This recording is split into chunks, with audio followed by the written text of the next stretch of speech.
So I think that the first time I actually heard about it was on Instagram through like all of my friends' stories and things like that. But the way that it really sunk in was through my job at the time, working for Wright State's centers.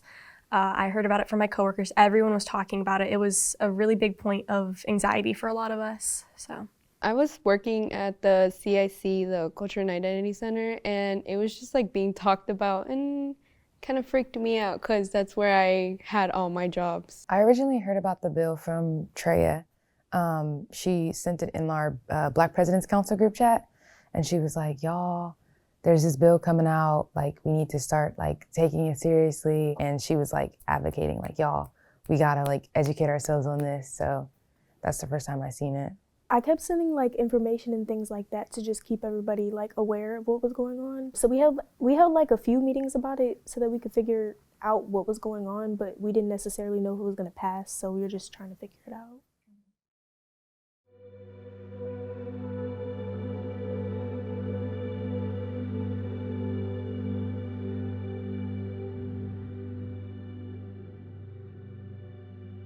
Advance Ohio Higher Education Act would eliminate diversity, equity, and inclusion programs at public colleges and universities. The elimination of DEI would mean no diversity offices, training, or scholarships. The bill's sponsor said it would also prohibit universities and professors from taking positions on controversial topics and would also limit faculty labor power. I work at the State House, so I get to see things firsthand. So I was able to see the committee. There was a committee on it, and they were talking about it, and they had a bunch of people coming in to do their testimonies and things like that. They had like 100 and something people saying no and like 10 people saying yes. So they didn't listen to their constituents. the way that I interpreted the bill was just that DEI wouldn't really have a place being funded in education, like higher education and whatnot anymore. I didn't realize necessarily the exact effects that it was going to have. I just realized like from the start that my job was going to be affected. We were hoping that maybe we could operate under like a different name or something like that, and that we could still keep the assistant directors, but that they would be here under like a different position or something like that, so they could still be there for us, if not in the same exact way as before. But unfortunately that did not end up becoming the case. I understood the gravity of it. I just wish that there was something I could like directly do, but with him, like them threatening the universities with like, oh, we're gonna take away funding if you don't pass this, it kind of was like, wow, it's really gonna happen. They're all gonna do it, and then they did.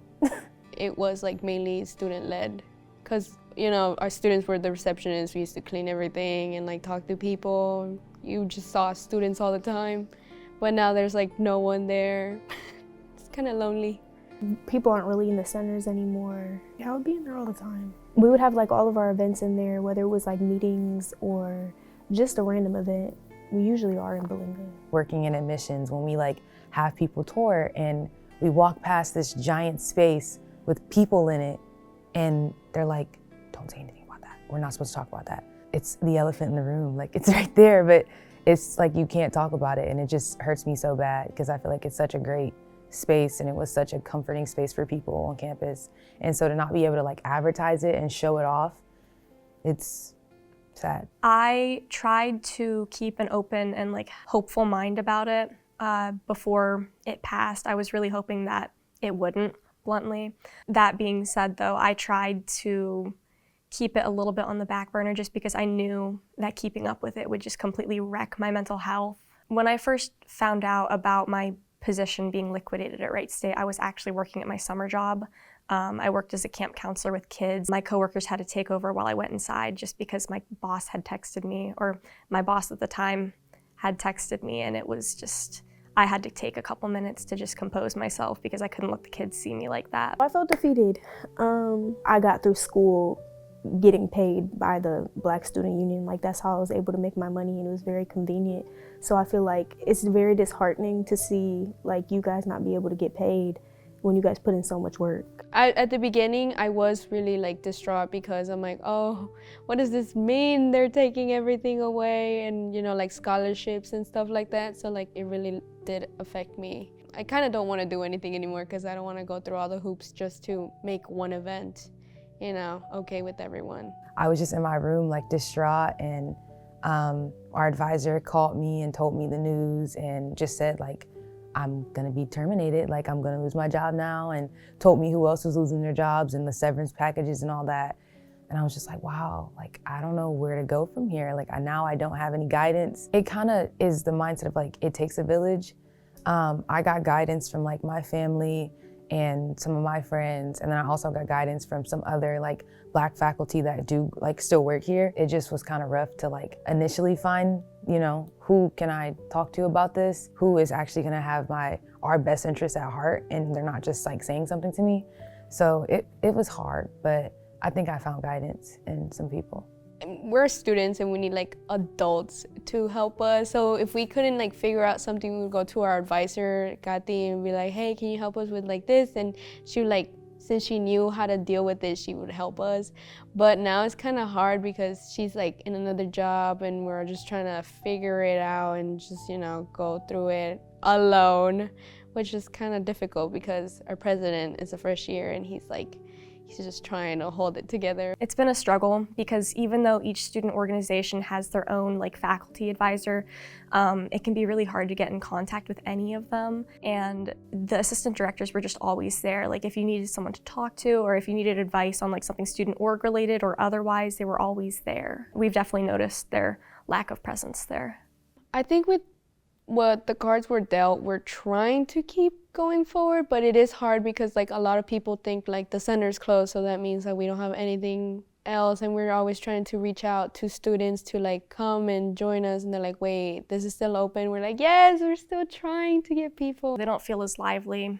Some of the rooms are just constantly like dark now. You don't hear, you know, the director's voice is just like cackling down the hall because a student said a funny joke or something like that, or even just having like faculty members walk around there. That doesn't really happen anymore. I feel like removing the Division of Inclusive Excellence, it kind of did take away some of the light on campus. I feel the passing of Senate Bill 1, it kind of did make on-campus involvement worse. It really did create a like environment of like, we just can't be proud of who we are and proud of our culture. Our identity was just, you know, we can't really talk about who we are as people or like what we care about. We have to like always be careful just if anyone's listening, if they might take it the wrong way. They think that taking away our stuff will force us to be integrated into other things. So like say there's not a Black student union and all of you guys decided to go get positions as senators within like the student government. I feel like that's what they're initiating. They think we're equal in their eyes, but in our eyes, we know what it is, so. Primarily, it affects those who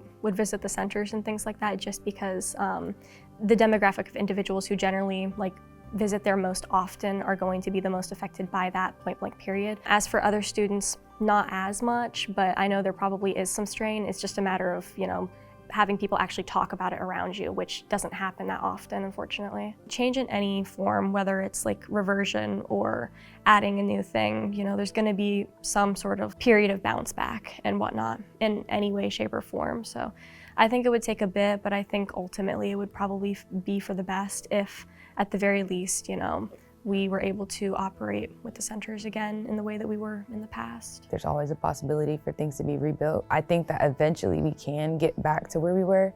It'll just be a little different because it'll be unfamiliar to that group of people that come in when the bill is undone, I guess. I think us as people are so far held back right now that it's gonna take a lot for that to happen. I think the damage that was done has been a lot, but it like might take a little bit, but I feel like we could go back to how we were because we're all like very excited to just share who we are, and I'm pretty sure everyone will be there to help. It's a lot easier to dwell on what's bad in life. That being said, you know, the centers are still open right now. You know, we have students there all the time at different hours of the day, and we're all supporting each other. So it's just a matter of finding the right people to help support you through things like this. I can't even get a group of students together to protest for their rights. So I'm not really sure how to get anything accomplished, but I do believe it can be done. I just stay close to the people I care about and, you know, who are part of my community, and I try to embrace it as much as I can. I'm still really proud of who I am, and I don't think any bill is gonna stop me. It might discourage me, but it's not gonna stop me. I do still think there's hope. I think we just need some people to like come together to, I guess, unify. Like we're trying to have Black Student Union, we wanna have events with Amigos Latinos, and we wanna have like the cultural carnival where we can all come together and show like we're still here, we're still unified, we're still with each other, and we still have each other's backs regardless. We're here. We are still on campus. So I said it before, like they can take our spaces, but they cannot take our organizations. They can take the Culture and Identity Center, but they cannot take the Black students off of campus. They can't take the neurodivergent students off campus. They cannot take the Pacific Islanders. We're all still here. So there's really no stopping us. As long as we're still here, there's hope.